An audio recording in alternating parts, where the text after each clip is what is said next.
Here's what's coming up on today's show. The will and the estate, but I would do it while you're still alive and to watch them enjoy it.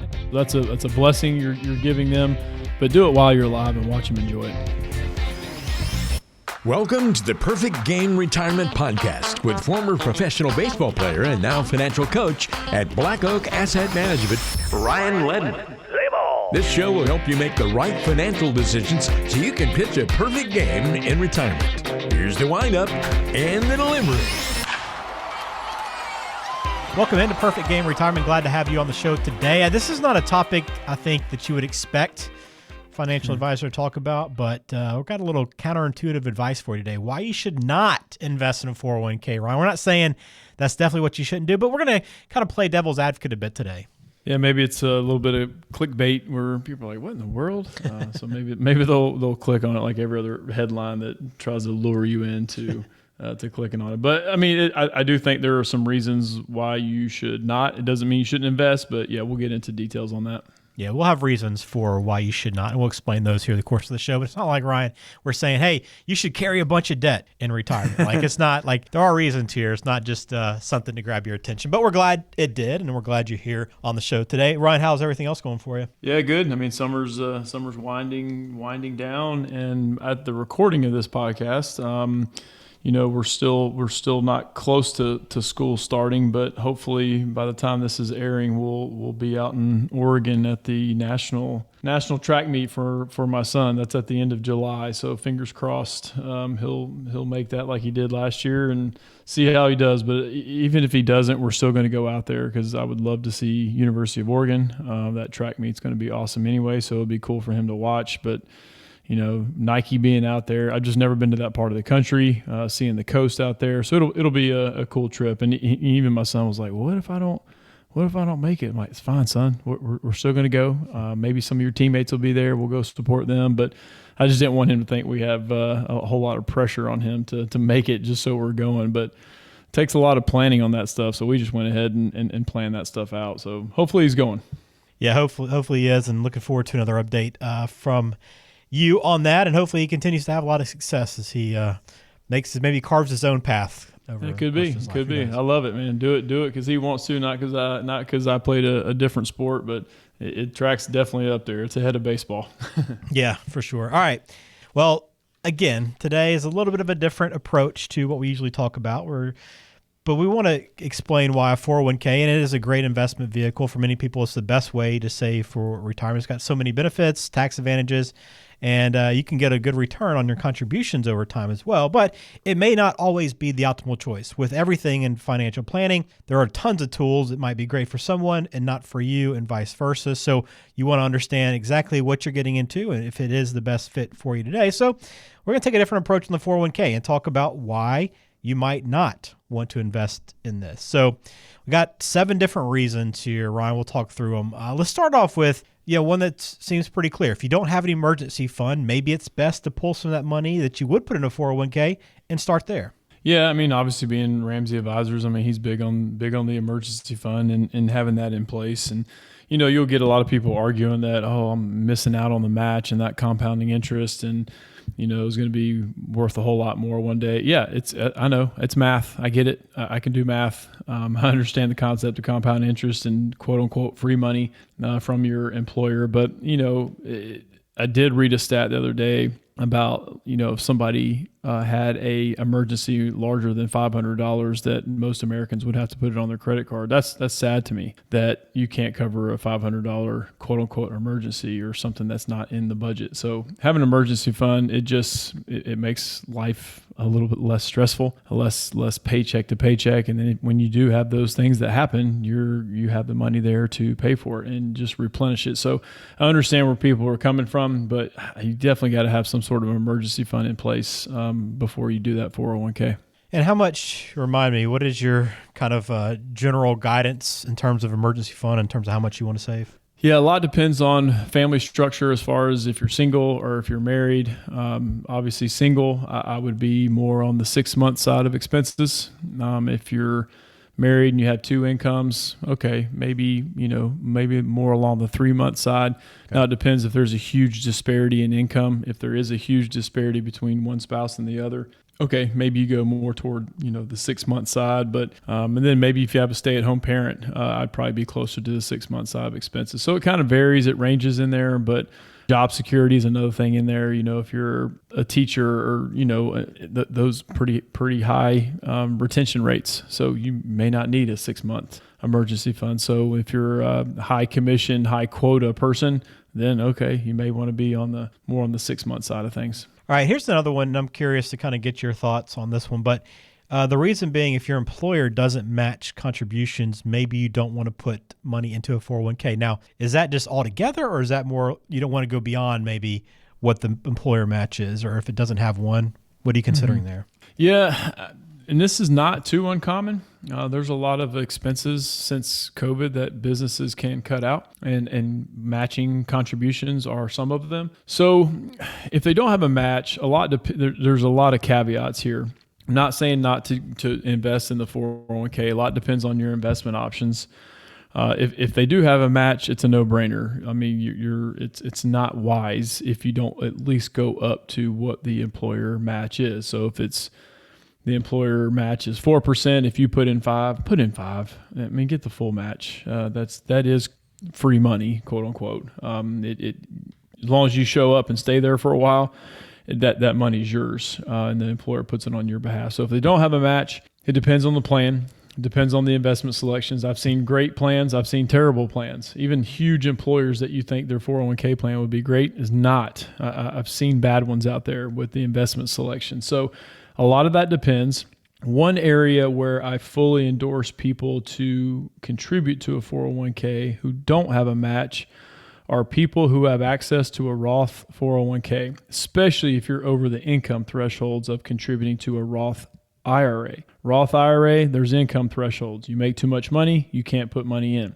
The maximum contribution to a Roth IRA is $6,500 for those under the age of 50, $7,500 those over the age of 50. But inside of a 401k, it's almost 3 times that you can put in there. So if you make too much money and you have access to a Roth 401k, no brainer. Put your money in the Roth 401k because you can put a ton of money in there. It's just a lot more than what you can put in the Roth IRA. So that's kind of the only exception. If you only have access to a pre-tax with no match, then I can make an argument that there's better places to put that money. Okay, we're talking about reasons why you might not invest in a 401k. Here's one that's right up your alley as a Dave Ramsey Smart Investor Pro. But if you are swimming in debt, it's best probably to take care of that first, right? Yeah, I mean that is pretty cut and dry, especially if it's consumer debt. Obviously, leave the mortgage out of that. That doesn't really apply. But consumer debt, student loan, car, credit cards, yeah, get rid of that stuff, and then you can put even more into that 401k and catch up. All right, so an easy one to work through there. All right, what about taxes? If you're worried about the future tax increases, why would it maybe be a good idea to not put money into a 401k right now? Yeah, this is a big one that we talk a lot with clients. Now, you may be in a very high tax bracket now, but depending on how much savings you have and how much income you're going to have in retirement, I can make an argument that you're going to be almost in the same tax bracket. Maybe you'll be in the lower tax bracket, but that's why 401ks going in pre-tax were so popular in the early 80s when these things were started, because tax rates were much, much, much, much higher than they are now. So the rationale is put it in when you're in a higher tax bracket, get the tax savings, then take it out in retirement when you're in a lower tax bracket. Makes perfect sense. Anyone can rationalize that. But now as tax rates continue to go down, sometimes that tax savings really isn't that much of a benefit, and all that money grows tax deferred, so you don't pay taxes on it, and then you pay taxes on it in retirement, and that can affect a whole lot more. Your taxable income affects Medicare premiums, it affects your Social Security benefit. It's just a spill down your 1040 tax form with taxable income. So if you're in a 10 or 12%, even a 22% tax bracket right now, I can make an argument to not put money into a 401k and invest it in a brokerage account, because there's how you navigate the tax code now versus later. A low tax bracket now will probably be in the same, if not lower, when you get to retirement. All right, so something to consider on that front. All right, what if you no longer work at a company? Why might you not want to keep that money in the 401k? Yeah, I mean, obviously, when you're done with that company, you can't contribute to a 401k. So now you have decisions to make. Do you roll that 401k into your new one? You could. That is an option. You could technically leave it there. That'd be my last option, to leave it with your old employer.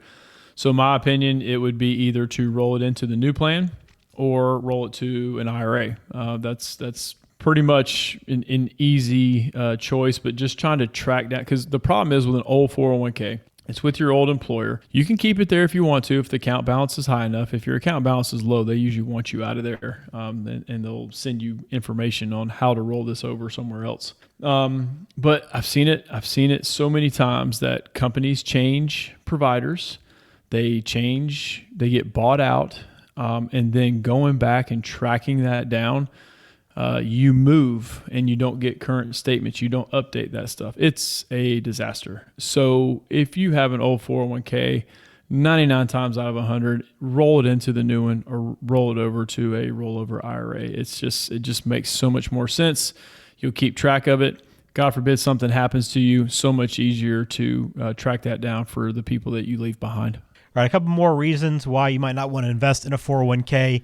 And you got to think about liquidity, right? Because when you put your money in these retirement accounts, you should do so with the thought that, hey, this is going to be there until I get retired. So if you're going to need any of that money before retirement, that's something you want to take into account.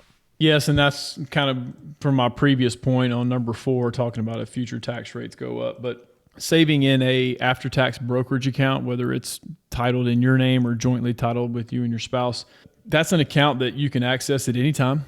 You don't have to be a certain age. And so sometimes I nickname it the bridge account, because it bridges that gap between if you want to retire early and then when that retirement age, when you can start taking money out penalty free, not necessarily tax free, but penalty free. So there's some nuances there. If you are 56 years old, let's say, and you want to retire, well, you want to leave that money in your 401k, because you don't pay a 10% penalty. You can be 55 years old and take money out of a 401k if you are retired. You don't pay that 10% penalty. Now, if it's all pre-tax, you still pay federal and state income taxes if you live in a state that has a state income tax. But you want to think about that. If you retire before 55, then, which is really early, but hey, more power to you if you're able to do that. That's where you need to save in a non-qualified, is what they call it, a non-qualified account, like a brokerage account or an individual account, and save as much money as you can in there, and you pull that money out. There's some potential taxes there, but you don't pay taxes again on the amount that you put in. That's your principal, or your what they call cost basis. So your cost basis is what you put in.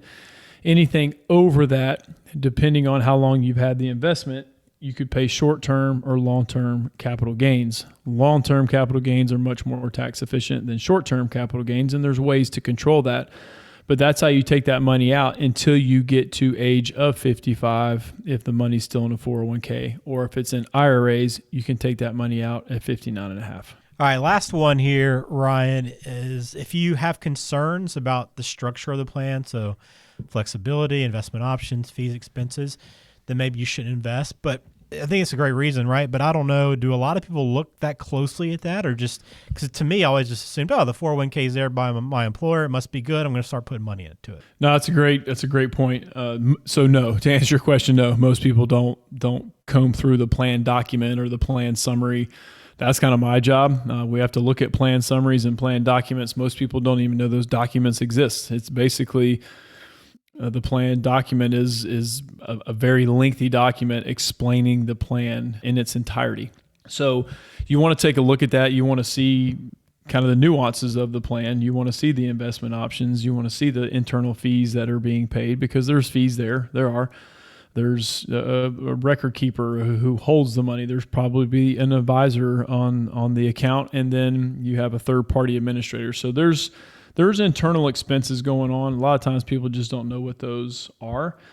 There is a avenue that more and more advisory firms are using, and we are just starting to use this, is basically managing people's 401k while it's still at the 401k provider that they're using, but we're able to manage it.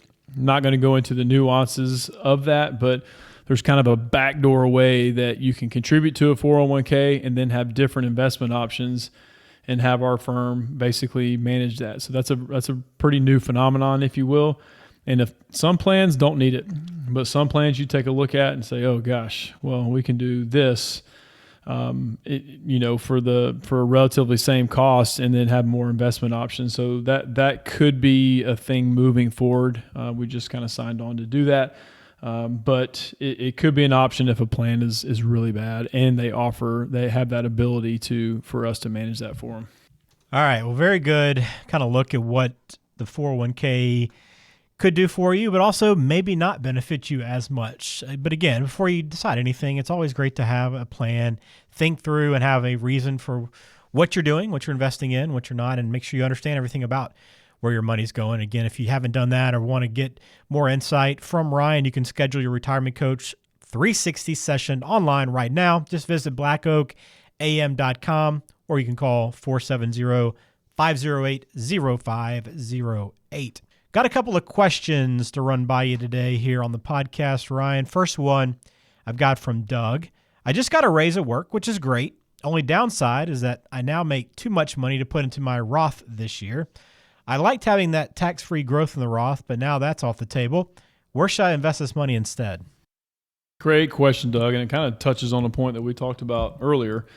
So first thing is double, triple check that you have or don't have access to a Roth inside your 401k. That would be most ideal. The reason being is because there are no income limits inside a Roth 401k. You can make as much money as you can, and it doesn't matter. An outside Roth IRA, like we talked about before, there are income thresholds. So good for you that you make more money. So good problem to have, good problem to navigate.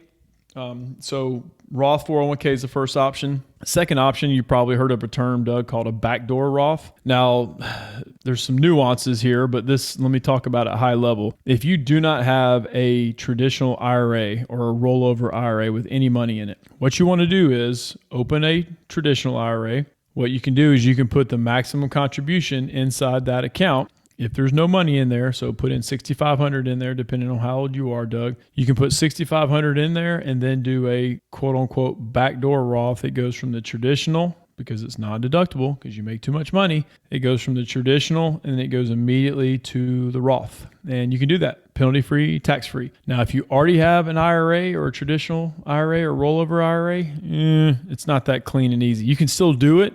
It's not very tax efficient. I'm not going to go into a ton of detail on that, but so there are a couple nuances there to be able to do it. And if none of those apply to you, then hey, still save some money, put it in a brokerage account. It could function similar to a Roth one day, depending on what tax bracket you're in. It's still not a Roth, but depending on what tax bracket you are in retirement, there's ways to navigate capital gains taxes, depending on what your federal income tax bracket is. So there's kind of ways and nuances there. Not like a traditional, not like a Roth IRA, but it can be close depending on your tax bracket. So try the Roth 401k. If that doesn't work, look into a backdoor Roth. Great question, Doug. Thanks for sending it in. You can send yours in, blackoakam.com. We got one more from Catherine. She said, should I give some money to my kids and grandkids while I'm still alive, or just let them inherit everything when I die? I'd like to see them enjoy it while I'm still around, but I'm willing to wait and give it to them as an inheritance if that's actually a better idea.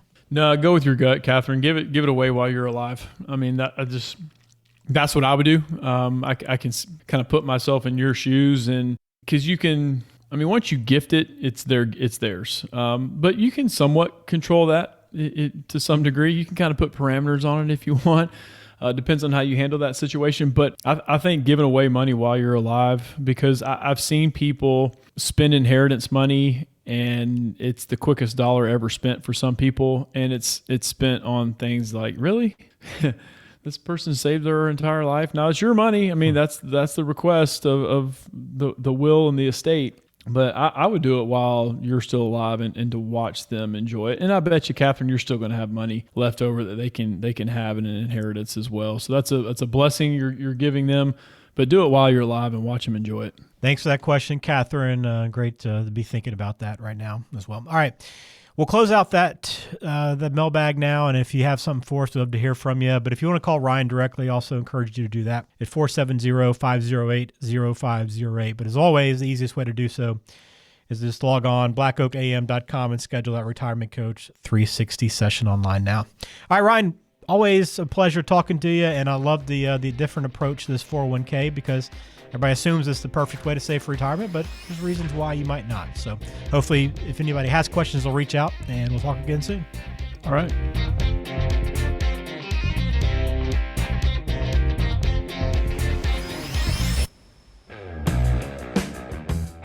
The Perfect Game Retirement Podcast is brought to you by Black Oak Asset Management, serving the greater Atlanta area with offices in Alpharetta and Macon. The show is available on Spotify, Apple Podcasts, Google Podcasts, and wherever you listen to podcasts. Subscribe to the show on your favorite app today and never miss an episode. Just search for Perfect Game Retirement to find us. You can also visit blackoakam.com to listen to past episodes, to contact Ryan Ledden, and to learn more about how to pitch a perfect game in retirement. Information provided is for informational purposes only and does not constitute tax, investment, or legal advice. Please consult with a qualified professional.